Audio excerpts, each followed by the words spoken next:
News మంత్రుల చిల్లర కామెంట్లు. లక్షద్వీప్లో మోడీ పర్యటనపై అక్కసు. టూరిజంలో తమతో పోటీ పడలేరంటూ కించపరిచేలా ట్వీట్లు. మండిపడ్డ సెలబ్రిటీలు, నెటిజన్లు. మాల్దీవ్స్ టూర్లను రద్దు చేసుకుంటున్నట్లు పోస్టులు. 8,000కు పైగా హోటల్ బుకింగ్స్, 2,500కు పైగా ఫ్లైట్ టికెట్లు క్యాన్సిల్. దిగొచ్చిన మాల్దీవ్స్ సర్కార్ 3 మంత్రులను తొలగించినట్లు ప్రకటన అంటూ చూసిరా. మరి గెలుపుడు ఎందుకురా బాయ్ మాల్దీవ్స్ కూడా నువ్వు కూడా. నరేంద్ర మోడీ ఎంత కాదనుకున్నా భారతదేశము ప్రధానమంత్రి, మొత్తం ప్రపంచంలోనే అతిపెద్ద ప్రజాస్వామ్య దేశానికి ఆయన ప్రధానమంత్రి.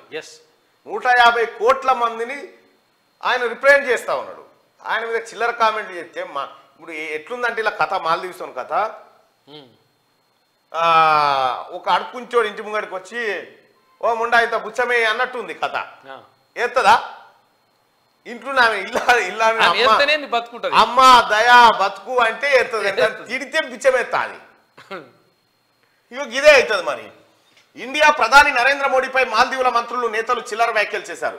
లక్షద్వీప్లో మోడీ పర్యటనపై తమ అక్కసు వెలగక్కారు. టూరిజం విషయంలో తమతో పోటీ పడేంత సీన్ భారత్కు లేదంటూ కించపరిచేలా సోషల్ మీడియాలో పోస్టులు పెట్టారు. దీంతో మా టూరిస్టుల ఆదాయంతో బతుకుతూ మాపైనే విద్వేషం చిమ్ముతారా అంటూ సెలబ్రిటీలు, నెటిజన్లు మండిపడుతున్నారు. బైకాట్ మాల్దీవ్స్ అంటూ సోషల్ మీడియాలో పోస్టులు చేస్తున్నారు. మాల్దీవ్స్ టూర్లను రద్దు చేసుకుంటున్నారు. ఇప్పటి వరకు 8,000కు పైగా హోటల్ బుకింగ్స్, 2,500కు పైగా ఫ్లైట్ టికెట్స్ క్యాన్సిల్ చేసుకున్నారు.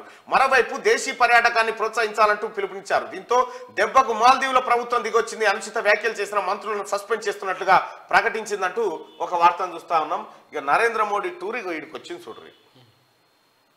అది ఇండియాకు ఇండియాలో చాలా టూరిస్ట్ ప్లేస్లు ఉన్నాయి. తెలంగాణలో టూరిస్ట్ ప్లేస్లు తక్కువ ఉన్నాయా? చాలా ఉన్నాయి. ఇన్ని కాళేశ్వరం కాడికి పోయి చూసిరా పోరి. మళ్ళీ ఫ్రీ బస్ అయినా, ఫ్రీ బస్. మేడిగడ్డ ఎట్లా కుంగిపోయింది చూసిరా. కేసీఆర్ ఫామ్ హౌస్ కాడికి పోయిరా. ఏమేమి చూడాలంటే ఇవి కూడా ఉన్నాయి. చూడాలి, లిస్ట్ కూడా ఉన్నది. లిస్ట్ పంపించారు. వెళ్తుందా జరా సిద్ధంగా ఉంది కదా. ఓకే.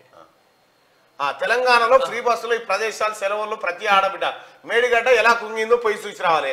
కేసీఆర్ ఫామ్ హౌస్ ఎన్ని ఎకరాలు ఉంది, కవితక్క ఇల్లు ప్యాలెస్ ఎక్కడుంది, కేటీఆర్ సంస్థానం ఎక్కడుంది, హరీష్ రావు ఆస్తులు ఎక్కడెక్కడ ఉన్నాయి, 2014 ముందు వీళ్ళ ఆస్తులు ఎన్ని, ఇప్పుడు వీళ్ళ ఆస్తులు ఎన్ని, వీళ్ళ పదవులకు వచ్చే జీతం ఎంత, కిరాయి కొంపులో ఉన్న కవితక్కకు దుబాయ్లో బూర్జ్ ఖలీఫాలో ఇల్లు ఎలా వచ్చింది, 1000 ఎకరాల ఫామ్ హౌజులు ఎలా వచ్చాయి, కోట్లాది రూపాయల విలువైన విలాసవంతమైన భవనాలు ఎలా వచ్చాయి, లగ్జరీ కార్లు ఎన్ని, చేతి గడియారాలు ఖరీదు ఎంత, ఇవన్నీ ఫ్రీ బస్సులో తిరుగుతూ మీరు చూడాలి.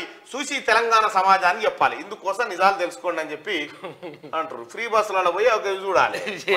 మన తన టూరిజం మామూలుగా ఏం లేదు. మన టూరిజం వేరే.